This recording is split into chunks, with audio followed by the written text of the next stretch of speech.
Vamos pro quadro, André. E aí é você que manda aí na... Tem um monte de gente agora com esse quadro pedindo nomes. Olha que legal, isso é bom. Teve uma galera hoje que pediu o Bolsonaro. Eu falei, vamos evitar. Acho melhor deixar Vamos quieto. evitar isso aí. Não sei se é a melhor ideia. Mas só lembrando que o quadro é aquele quadro que a gente coloca celebridades, ali, pessoas famosas, né, na TV, pra gente descobrir um pouco mais sobre elas. Exato, muito bem, André. E hoje, o pessoal que escolheu, e são duas pessoas que eu gosto muito. Quem é? Que eu não sei também. Aí. Cazuza e Renato Russo. Cazuza é um bem pedido também. É verdade. Quer começar por onde? Cazuza? Vou começar pelo então, Cazuza. bora lá. A regência dessa vida foi realmente a última reencarnação, aonde é uma alma que veio pronta para a Terra, também ligada a um grande império, numa dedicação de alma, aonde num amor muito grande pela própria família.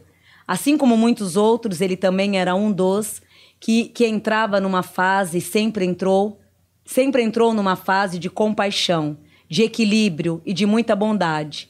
Então, assim como muitas pessoas, ele era o lado da caridade, da doação, aonde tinha esse dom caridoso e a paixão muito grande pela própria mãe também.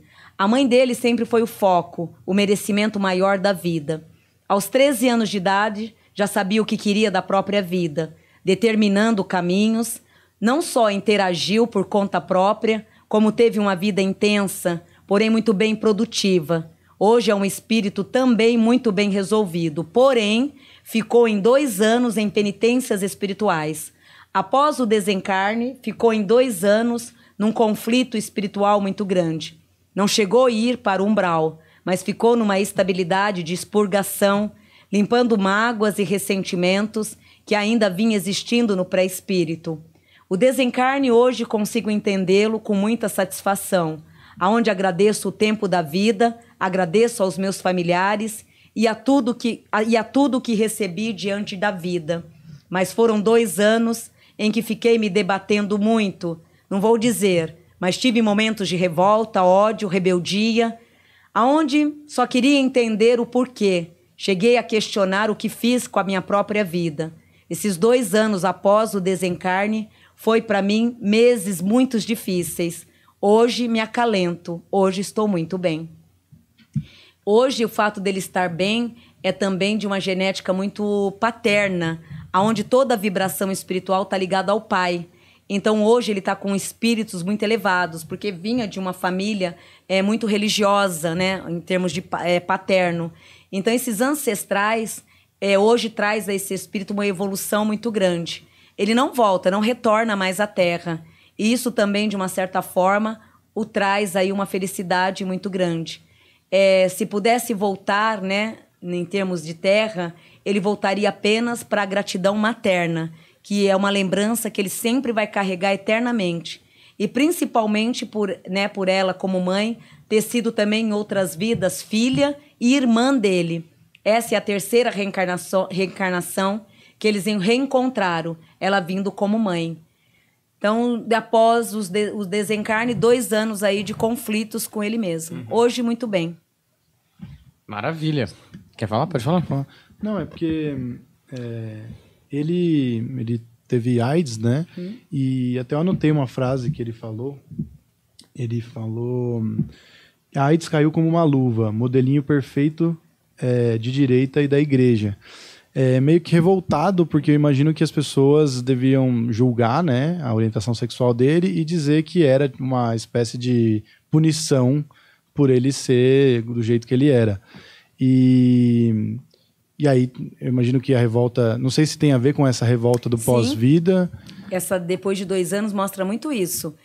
A rebeldia. E também o que traz aqui muito na evidência é que ele também tinha muita revolta em termos de terra. Por mais que ele amava toda a vida em si, ele tinha muita revolta com a humanidade, com as pessoas em si.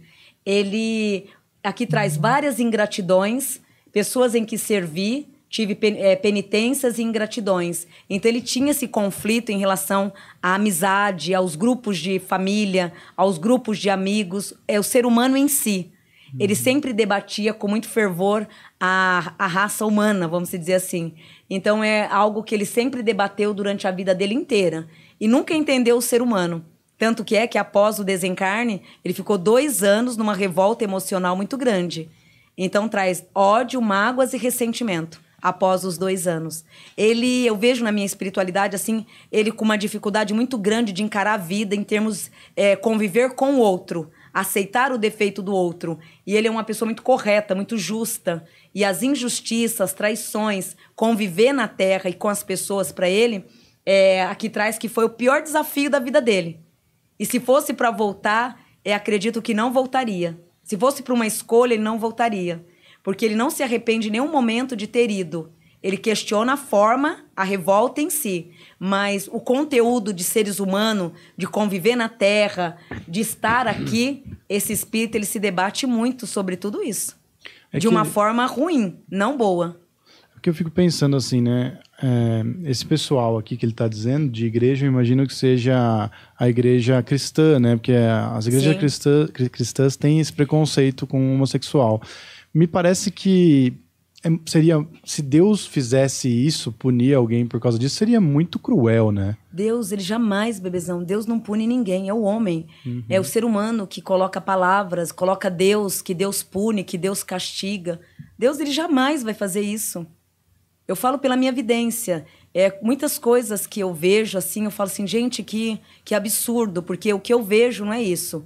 Deus, ele não impregna ninguém, não pune ninguém.